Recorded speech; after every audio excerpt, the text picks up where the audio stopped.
Good morning and welcome back, ladies, gents and Pikachus, to another analysis and breakdown of the Quran of the Muslims. Yes, we're back once again to break this thing down verse by verse into factual, logical statements in English so that you and I can understand who or what is Allah Akbar, what does he mean by the contents of his book here, and more importantly for us as non-believers, how does this affect our lives in the world today? So as I always do before I start, I'm going to tell you now, before you criticise me or if you have any doubts as to my factual accuracy in this endeavour, first, please buy, translate and read one of these, an Arabic-only Quran, not an English one, not Quran.com, because they are completely different in several parts in very important ways. Only an Arabic, not translated, Arabic-only Quran will do. The word of Allah by himself is only in Arabic, so if you want to check my accuracy and make sure I'm telling you the truth, buy, translate and read one of these. Then, after having done so, you will recognise every single word I'm about to tell you now or have previously said is 100% true and accurate of the words of Allah and what Muslims actually believe today.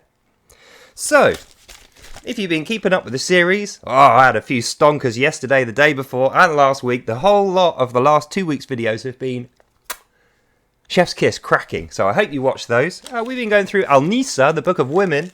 We found out about Allah's guarded secret that he only tells his Muslims in Arabic and completely misses out of all the translated ones, so they won't even know about that bit. And we found out how he makes his women apply to this despite their better natures by beating them, shouting at them, starving them, and even killing them if they need to. That's his instructions to treat his women fairly to the Muslims. And most of their women, as we know, are a little harem of sex slaves and orphan girls they picked up off the street, or people they took from other countries in their conquests, or their many wives. So with that in mind, let's carry on where we left off with verse 36. Verse 36. Serve Allah and no other master. Do not enjoin him to others, and do good for your parents, kinfolk, your slaves, and other Muslims you meet whilst in travelling. Allah loveth not your insincerity, your vanity, or your arrogance towards Muslim men. End of verse. So I think, first of all, well done, Allah. This is the first time you've said something that could be genuinely considered not evil. This is actually okay. It's kind of nice, really. And the reason we know that it is nice is because he's telling his men, tell the women to do this. This isn't for Muslim men.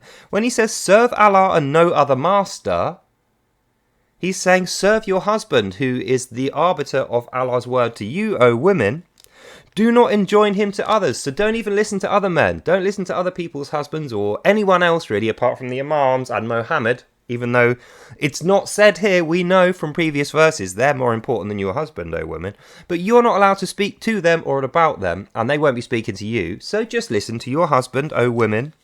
Be good to them. Do good for your parents, your kinfolk, which is like your sons, daughters, brothers, sisters, your friends' wives, and other Muslims you meet whilst in travelling. So when your husband sends you to the market and says, get exactly what I want or I will beat you, and then you will submit to me and surrender to me. When you're off doing that, be nice to the other Muslims, because Allah loveth not your vanity, arrogance and insincerity towards other Muslim men. How about that?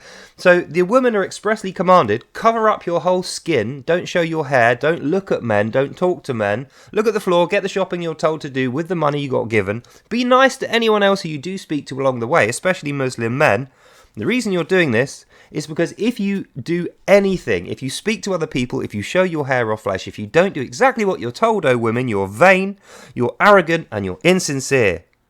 Other Muslim men will get angry with you and Allah won't love you. That's what this means. I guess it wasn't so nice after all, was it, Allah? And we carry on. 37. The niggardly Muslim causes others to become niggardly to him. Niggardly in oldie language means, being a bit stingy, taking stuff that is available to you that should go to other people, not being charitable or generous or nice, being miserly, stingy. So I think instead of saying niggardly, because it's not a very nice word, I'm going to swap that out and say stingy. Is that alright, Allah? Allah, come here. Allah, mate, come over here. Allah, we live in a very modern age where if I say the word niggardly completely without humour, and I say it repeatedly, as I'm going to have to here, people are going to think I am being racist. So, would you mind terribly if instead of saying niggardly, if I said stingy, which means the same thing?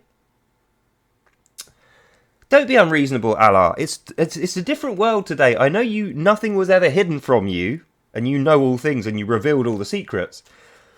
But one of the secrets that wasn't revealed to you is niggardly is a bad word now. We can't really use it to conserve the feelings of our brothers. Don't know why I asked you. Go away. Allah says, don't change any of his words or I'll be an infidel. But I was born of an evil soul, so I'm an infidel anyway, aren't I, Allah? So I'm going to say stingy.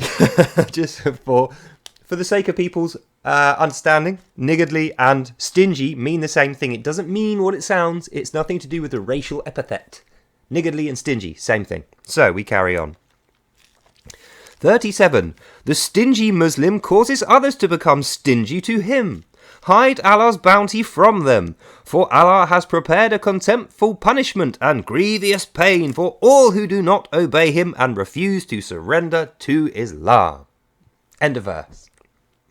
So, this is Allah telling the men to tell the woman, when people come past and they beg for your money or they want you to do things for them, because remember, women have to be completely subservient even to other men, despite the fact they're not allowed to talk to them or show their skin or hair to them or they're not even allowed to look at them, really. They're not allowed to look at them unless they absolutely have to. So that means because women are subservient and men have a degree of power over them, as we found in the previous book, men can approach women and go, I need some money, can you give me some money, when they actually have money. And the woman has to go, okay, yeah, and then give her money. So Allah is saying here, if stingy Muslims try and press you for money just because you're there, when they're trying to bully you out of money just because you're female, hide Allah's bounty from them. So he's saying lie to them. Say, I haven't got any money, I can't do it. Because if you say no, you can't have any, the Allah worshipping man will go, how dare you, and punch them, because he's allowed to do that. So Allah is saying, rather than incur the wrath of random men by refusing to give your money to them for absolutely no reason, hide it from them. Then he carries on, for Allah has prepared a contemptful punishment and grievous pain for all who do not obey him, including you, woman, and the guy who's stingily asking money for you, not because it's bad in any other way, but because if you do these things, you're refusing to surrender to Islam, and Allah wants your surrender. Remember, he wants you to be completely dependent upon him, and he wants you to surrender. Islam means surrender, like, surrender to me or I will kill you. It's not submission like we're told. That's what I originally thought. No. In Allah's word, he says surrender, as in you are forcibly made to submit. And that's what Allah's saying. Women, you can't do that. You can't make the man forcibly submit to you. So when he goes, give me your money, hide it, lie to him, tell him you haven't got any. And then you'll be okay. And he'll get punished later, apart from he won't, because his sins are going to be remitted. We know that from the last couple of episodes. So that's what this means. And we carry on. 38. Also, hide your bounty from those who wish to be seen and praised, for only Allah shall be praised upon. Ye who have not the faith of Allah will have Satan for an inmate, and he be a dreadful inmate. End of verse. So, if we break this down, this is instructions for the woman to be nice and kind and polite and generous and lovely to everyone, even though the men don't have to do any of this and are actually the opposite of this. The women have to be nice and polite and kind and generous and forbearing, to the point where they have to lie to orphans who want their money or people who are begging from them who actually have money and just are trying to bully them, and be nice. You can't say, oi, I get you. Stop trying to stingily beg money off me. You've got an iPhone. I know you've got money. Don't be a beggar when you're a fake beggar. Because that's the thing that Muslims actually do. There's some around here. Muslims who will sit outside shops and beg with a cover over them going, I need alms, I need money. And then they'll sneak around the corner and they'll be smoking spliffs and they'll have really expensive new iPhones and they'll be putting their trainers back on, their nice new expensive trainers, before they leave and get picked up in an expensive Mercedes or a BMW. So you know from that, this guy's not really a beggar, he's not really an orphan, he is a thief dressed as a beggar. He's a trickster, a deceiver. He's right in the mould of Allah, and he's doing Allah's work because he's ripping off the infidels. He won't be doing that to other Muslims. And that's what I'm getting from this. 36, 37 and 38 is saying, do that, but don't do it to other Muslims. And if you're a woman, don't do that. And watch out for other Muslims doing it to you, because they probably will. But if that happens, it's because you didn't have any faith in Allah. And I quote, "Ye who have not faith of Allah will have Satan for an inmate." So once again, we recognise that Allah is in control of Satan. You never see them in the same place, do you? Allah can call upon Satan whenever he needs anything evil to be done or to have it blamed upon him. And Satan, therefore, has Allah stuck to the back of his head. I thought it was Mohammed. Earlier on, he said it was Mohammed that was watching his back. Now we know it's Satan that's watching his back. So Satan, Allah, Mohammed are like a trinity of evil, you could say. That's my interpretation. That's not in here. But that's what I think it amounts to. That's what this means. And we carry on. 39. Oh, what terrible burdens for the non-believers! If only they had put faith in Allah and spent only out of Allah's gifts and his wisdom, i.e. this, for he hath full knowledge of them and their works. Wow, that was a change of tone, wasn't it? End of verse. So we went from women, be nice and generous and kind, and when people are begging off you, be wise, don't give them money if they don't deserve it, lie to them, tell them you haven't got any, or punish them later. Satan will punish them later, actually, is what he said. That's not what he's saying now. Now he's saying about non-believers. So I don't know why this has crept its way into Al-Niisa. This has got nothing to do with women. This is him. I get you now. Allah, you sneaky boy. Come here. Allah, come here. Let me talk to you. Allah, mate. When you're saying, oh, what terrible burdens for the non-believers, and earlier on you were saying the burdens are the many sex slaves and orphan women that the Muslim men have to deal with, so many that they are trafficking and trading them, selling them.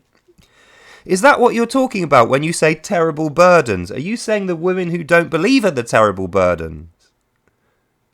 Is that why this is in there? That's what I think he means. That's what you mean, isn't it, Allah? He doesn't want to answer me. Okay. Well, admission from Daily Corvid, me in the video. I have to interpret this bit because it's so poorly written and it doesn't have sufficient wording to actually make sense of. But what I'm going to make sense of it is 39. Oh, what terrible burdens are the non-believers in the Book of Women, just after we were saying how women have to be nice and kind. And we know that the burdens of men are the women. That's what we learned in the first 30 verses of Al-Niisa. Women are the terrible burdens, so much so that you got cupboards stuffed with all these spare women that you plundered or that you found on the street as orphans and made into concubines for the profiting, so you can pay the mosque. Oh, what terrible burdens are the non-believers means those of your sex slaves, concubines and spare wives that actually don't fully obediently pray to Allah and do what you're told, do what you tell them. If only they had put faith in Allah and spent only out of Allah's gifts, which is this, and Allah's wisdom, which is this, they would be doing better. But you have to treat them like a terrible burden. You have to be horrible to them, is what I think this means, even though it doesn't expressly say that. It says, oh, what terrible burdens are the non-believers, which we don't know, but we pretty much know, is the spare women. So not only have women got to be nice and kind and do everything, they're not allowed to be praised or seen. That's what it said in the last one. Those who wish to be seen and praised, no. You will have Satan, the ones who want to be seen and praised, the pretty ones. You're not allowed to be pretty. Cover up. Shut up. Go and do your stuff. Obey your husband and Allah, otherwise you'll get Satan. Now he's saying the ones who don't do that, who are pretty and like being pretty and like to talk to people and be sociable, oh, what a terrible burden they are. They're not believers. They're infidel women, so beat them and starve them, do all that horrible stuff to them. That's what this means, I think. If only they had put faith in Allah and spent only out of Allah's gifts of this and the husband that you have. Because you're only allowed to have one husband, O woman Muslim, even though your husband has got like 10 wives. You don't know about all of them. He's allowed to lie to you about which wives he has. He can tell you you're the only one. He definitely loves only you and have 9 others in different houses in different countries. You're only allowed to have one and you have to be totally honest with him. Otherwise, you're a terrible burden and a non-believer. And you will, Allah will see and know all you do, for he has full knowledge of you and everything you do, your works. So you can't hide anything from your husband, because Allah will know and punish you, and he will give you to Satan, who is his buddy. And that's what this means, in accordance with me. It doesn't expressly say that, but that's the interpretation that makes the most sense to me, after reading lots of imams and preachers say what they think. That's exactly what they think. And we move on to verse 40. Allah's will is never unjust, for he ordained justice, and if ye do good to his mind, surely he will reward you double. He gives from his own stock a great reward to those who obey and fear only Allah. End of verse. Remember, we're still talking to the men about the women. We're still giving instructions through the man to the woman here. So I think what he's saying, Allah's will is never unjust. So when the women are going, why do we have to do all this stuff? Why do you get to beat us up and shout at us and force us to do things and give you your money? Why do we have to be sex slaves for you? Why do you get 10 wives and we only have one, which is you, and you get to command us, and we're seen as sinful? And why is all this stuff happening? It's not fair. It's unjust. There's no justice in being a woman in Islam, says the woman. No, Allah's will is never unjust, because he saith it. If Allah saith it, it is just. If Allah does not saith it, it is unjust. Remember, that's what Allah said earlier. Justice is completely controlled by this book, which Muhammad gave you, that Allah dictated to him. It's divinely inspired, the word of Allah, so don't argue with it, or disobey it, or off with your head, you're dead, and you're sinful, and Satan will get you. That's what this is saying. Women are moaning about their lot in life being rubbish, being terribly poorly treated, not being an equal partner with the man, not even being able to have other husbands, considering her husband has 10 wives and she's but one of. She's probably not even the favourite. There's a 1 in 10 chance she's going to be the favourite wife, which is not very much. And he's got concubines. Yeah, she's only there as a plant pot, remember? She's a bag of fertiliser to be planted with a seed so she can grow babies for the jihad. And she's not happy with it, which is fair enough, I think. But no, it's not fair enough in the words of Allah, because Allah's will is never unjust, for he ordains justice. And if you do good to his mind, not yours, not anyone else's, O woman Muslim, if you do good by his mind, i.e. you obey blindly and fully, and you serve your husband and Allah in full surrender, and you do everything you're told, and you don't show your flesh or hair, you don't sing or dance or talk to other men, and you lie to people on command, even though it makes you feel bad. If you do all of that stuff, you have lots of babies for the jihad, and then you are obeying Allah, only then will you have done just works in the words of Allah, and then you will be rewarded, and surely you will be rewarded double. So even though we got told in the beginning pages of Al-Niisa, you'll actually only get a third, the men get 2/3 reward and you get a third. No, if you're a really good woman, in the end days, in the hereafter, you will get double the reward. But it doesn't say double of what. Definitely doesn't mean double what the men are getting. I think what they mean there is if you are nice and you follow Allah's commands and you are just, the double reward is going to be you're allowed to be reborn as one of the 72 virgins in Allah's paradise garden that he has yet to create, because it requires the death of all the infidels and non-believers. I think that's what he's talking about. But yet again, Allah, in his grace and mercy and wisdom, hasn't given us sufficient information to make that call. And in fact, there's a whole load of hadiths that go on about this to try and make up that gap of knowledge between what we need to know and what Allah, in his wisdom, is allowing us to know through his poorly written literature. The Quran of the Muslim. And we carry on. That's what that means. 41. And so he brought you as witnesses for all nations, and to you he did give you his witness. He sees all things. End of verse. Why is this relevant to women, I wonder? Let me tell you, if we break it down, because he's still talking to he's saying the instructions that you give your women. And so he brought you as witnesses for all nations. So what he's saying there is, we're going to send you out to all nations, O sex slaves and concubines and spare wives we're going to sell. The human traffic and trade that we were talking about in the earlier pages from 10 to 20, verse 10 to 20 of Al-Niisa, that's you. That's you, Muslim women. You get to go to all the nations to be witness to Allah being the truthful God who does everything good and his just and wise and everything else. So you're going to get sent across the world while still being a wife or a concubine of this Muslim, No, no, no. Now you're a secret agent Muslim. You get sent over there to marry someone else because they're not going to know that you're like the seventh wife of Mohammed in Saudi Arabia, but you are. So you're going to get sent abroad to get a job, send money back home, get married, get money off your husband, send that home, try and convert your husband to Islam so he can have lots of Islam babies and you can have lots of more Islam babies. And then you will be doing a just reward. You know, you'll be doing a just thing for Allah and you'll get your double reward. One for him and one for your real family. That's how it sounds to me.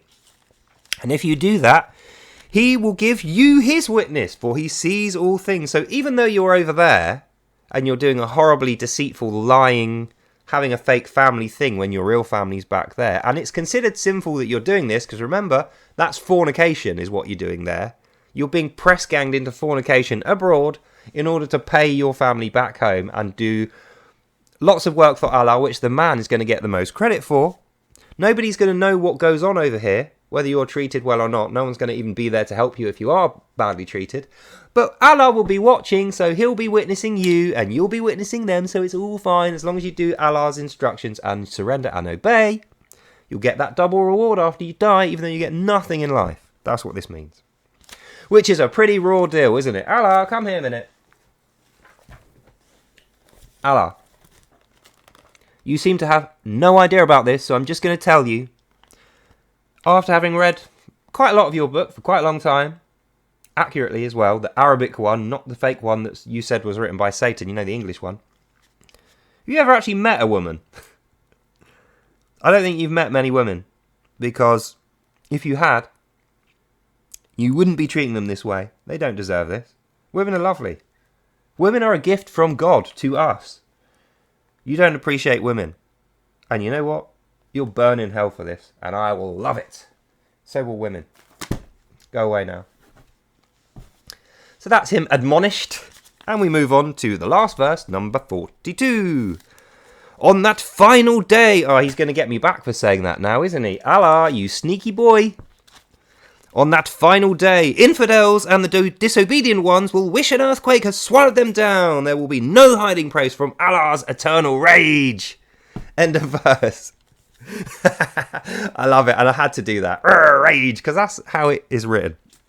And it doesn't really... Thing is, it doesn't translate into English well enough to put rage in it. In the Arabic, you can really feel the kind of seething anger that Allah has towards women and also infidels, which is why, on that final day, infidels and the disobedient women are both going to be together shaking in fear, wishing an earthquake could swallow them down when when Satan is approaching with their punishment. Because remember, Allah said Satan's going to be the one to punish them, not him. He's the one who ordains the punishment. He decides what Satan does in punishment. Satan works for him. But Satan does the physical act of punishing the women and the infidels. So that's what this means if we break it down. On that final day, you know, the final resurrection day after all the infidels and non-believers are collected to be killed. On that final day, infidels and the disobedient women together will wish an earthquake had swallowed them down, because there will be no hiding place from Allah's rage.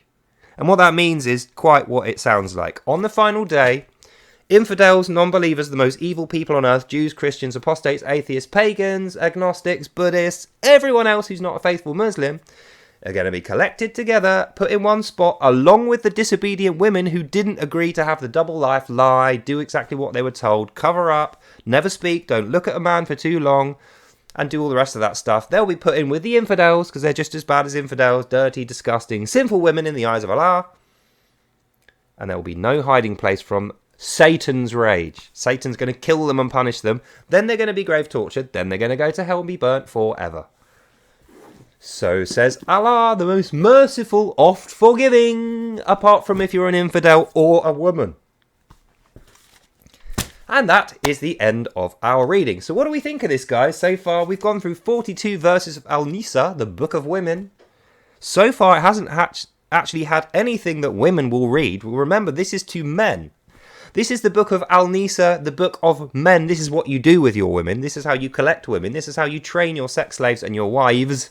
And this is how you punish them when they don't do exactly what you say and surrender to your will the same way you're surrendering to Allah. So it's kind of make it out without saying it that you're a bitch for Allah. oh Muslim man. You're Allah's bitch. You have to surrender to him or he'll bitch slap you. And because he's doing that to you, it's perfect. You just do that to all your women. Otherwise, Allah's rage will be upon you and Satan will punish you in the hereafter. After the grave torture, then you'll go to hell and burn forever. Just like those evil Christians and Jews that we hate so much and we're going to genocide in the end times genocidal prophecy, which is the reason why women are important.